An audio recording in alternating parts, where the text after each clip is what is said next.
నమస్తే అన్న అందరికీ నమస్కారం. కువైట్లో పవిత్ర రంజాన్ మాసం మరికొద్ది రోజుల్లో ప్రారంభం కానున్న విషయం అందరికీ తెలిసిందే. ఈ నేపథ్యంలో కువైట్లో ఉన్న కొంతమంది మనం చూసుకుంటే కానీ కువైటీ ప్రజలకు ఏదైనా కువైట్ ప్రభుత్వం బహుమతులు ప్రకటించాలి, అలాగే నేనే కువైట్ ప్రభుత్వంలో ఉంటే నేను అలా చేసేవాడిని ఇలా చేసేవాడిని అని చెప్పేసి కొంతమంది మాట్లాడుతూ ఉన్నారు. తాజాగా మనం చూసుకుంటే కువైట్లోని సయీద్ తౌఫీక్ అనే వ్యక్తి మనం చూసుకుంటే అతను సామాజిక కార్యకర్త అనుకోవచ్చు. సోషల్ మీడియాలో ఆయన ఎక్కువగా యాక్టివ్గా ఉంటారనమాట. అలాగే ఆయన ఒక పోస్ట్ అయితే చేయడం జరిగింది.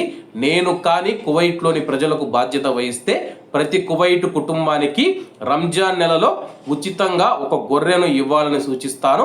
దానితో పాటు రేటింగ్ కూడా ఉంటుంది.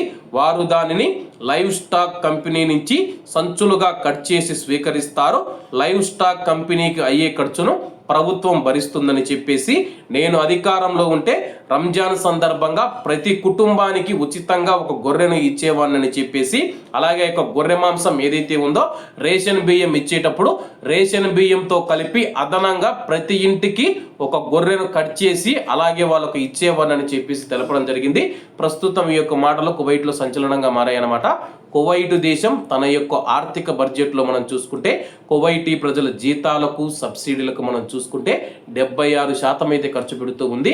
అంటే ఒక దినారు కువైట్ దేశంలో ఖర్చు పెడుతూ ఉంటే అభివృద్ధి వాటికంటే కూడా కువైట్ ప్రజల సంక్షేమం కోసం వాళ్ళకు పెన్షన్లు కానీ, జీతాలు కానీ, సబ్సిడీలు కానీ, లేకపోతే ఏవైనా ఆరోగ్యానికి సంబంధించి కానీ అన్నిటికీ మనం చూసుకుంటే 760 ఫిల్స్, ప్రతి ఒక్క దినారులో 760 ఫిల్స్ సబామియా కంసిన్ కంటే ఎక్కువైతే ఖర్చు పెడుతూ ఉందన్నమాట. అలా ఖర్చు పెట్టి వీళ్ళను బాగా చూసుకుంటూ ఉన్నా సరే కానీ రంజాన్ వస్తే మాకు ఒక పెద్ద గొర్రె కోసి ఇవ్వాలి, లేకపోతే మాకు ఇంకా ఏదో చేయాలి, మాకు డబ్బులు ఇవ్వాలి, బోనస్లు ఇవ్వాలని చెప్పేసి రకరకాలుగా కువైట్ ప్రభుత్వం అనేది డిమాండ్ చేస్తూ ఉన్నారు. మరి కువైట్ రాజు గారు, కువైట్ ప్రభుత్వం ఏ విధంగా స్పందిస్తుందో వేచి చూడాల్సి ఉంది. నా వరకైతే కానీ కువైట్ ప్రభుత్వం కువైటీ ప్రజలకు ఏమాత్రం తక్కువ లేకుండా, ఎడారి దేశంలో ఒక్క చుక్క నీరు లేకపోయినా, ఒక పంట పండకపోయినా సరే కానీ వాళ్ళకు ఎటువంటి ఇబ్బందులు లేకుండా జాగ్రత్తగా చూసుకుంటూ ఉంటే వీళ్ళ కోరికలు ఇంకా ఎక్కువైపోయాయి అన్నమాట. కాబట్టి అందరూ బాగుండాలి, అందులో మనం ఉండాలి. అందరికీ నమస్తే అన్న. జై హింద్.